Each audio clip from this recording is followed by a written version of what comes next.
Hello, I'm Promethea, you're watching Tyrannosaurus Girl, and today I answer the question, does tacking hurt?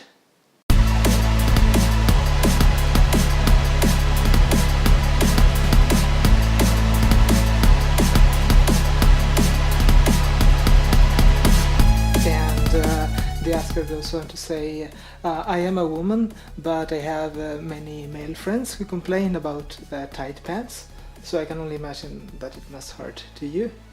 Well, this question comes because of a video that I made a while ago that you may or may not have seen, in which I did a product review of a gaff, which is a device we use for tacking, which is for hiding everything downstairs.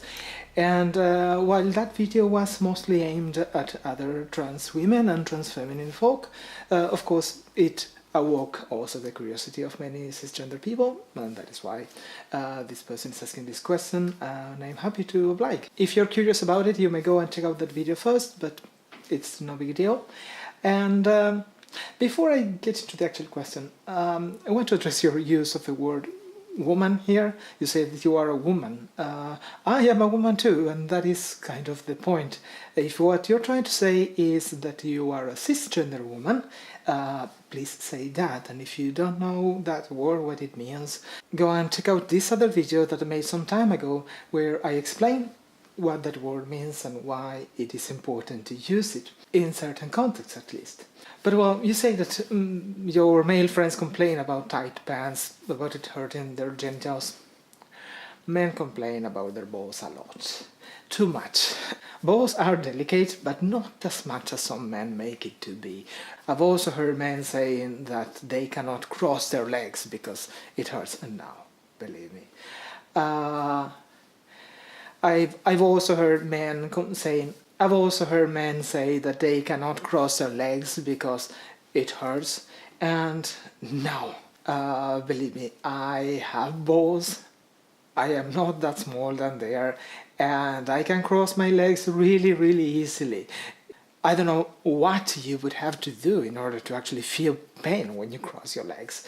But, well, no, tacking, if done right, doesn't hurt. Of course, there are many different methods for tacking, and yeah, if something goes wrong, it can cause some pain. Like I did say on that video, that when wearing one of those gaffs, sometimes if things slip around the wrong way, things may get pinched by an elastic, and that of course hurts.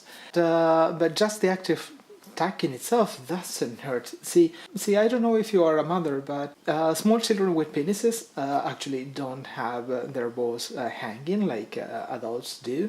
They are up in their body. There are some cavities where they fit quite comfortably, and those cavities are still open when you grow up, and that is where the balls go.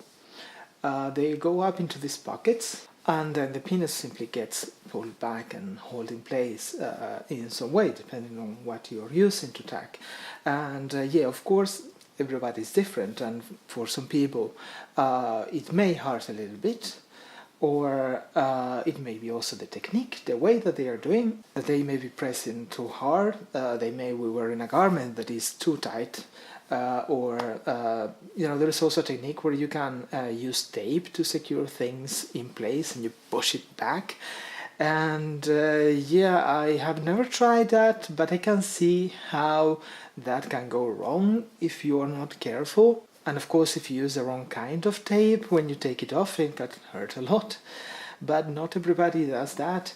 In fact, not everybody tacks, or not everybody that tacks does it all of the time or in the same way. I have 3 of those gaffs, and that means that I don't wear them every day. So other days, I sometimes wear some panties that have a little bit of extra support, that are sort of tight, and that is enough. Sometimes I don't need to be particularly careful with my tacking, because I wear tops that cover the area, like what I'm wearing today, for example. So if something goes out of place, people are not going to notice it. Or sometimes I wear like baggy pants or skirts that are particularly big and flowy, so it really doesn't matter.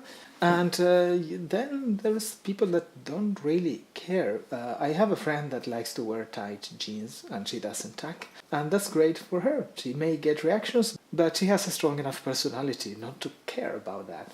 So yeah, tucking in itself is not, I would say, such a big sacrifice. And of course, unless you tuck really, really tight, some clothes are not going to look as great as they would if there was nothing there in the first place. But yeah, I think that probably the dysphoria itself is the most hurtful part of having to tuck, of needing to tuck, as well as the unwanted attention that you may get if you don't tuck. But well, thank you very much for your question. I hope that I was able to answer it. If you have any other questions, any comments, any suggestions, let me know here in the comments or through Facebook, Twitter, Instagram, Tumblr, or Ask.fm. I want to take the opportunity to send a big hug to Suli and to Josivania. And if you enjoyed the video, give me a thumbs up, subscribe to my channel if you haven't, and see you again next week. Bye bye!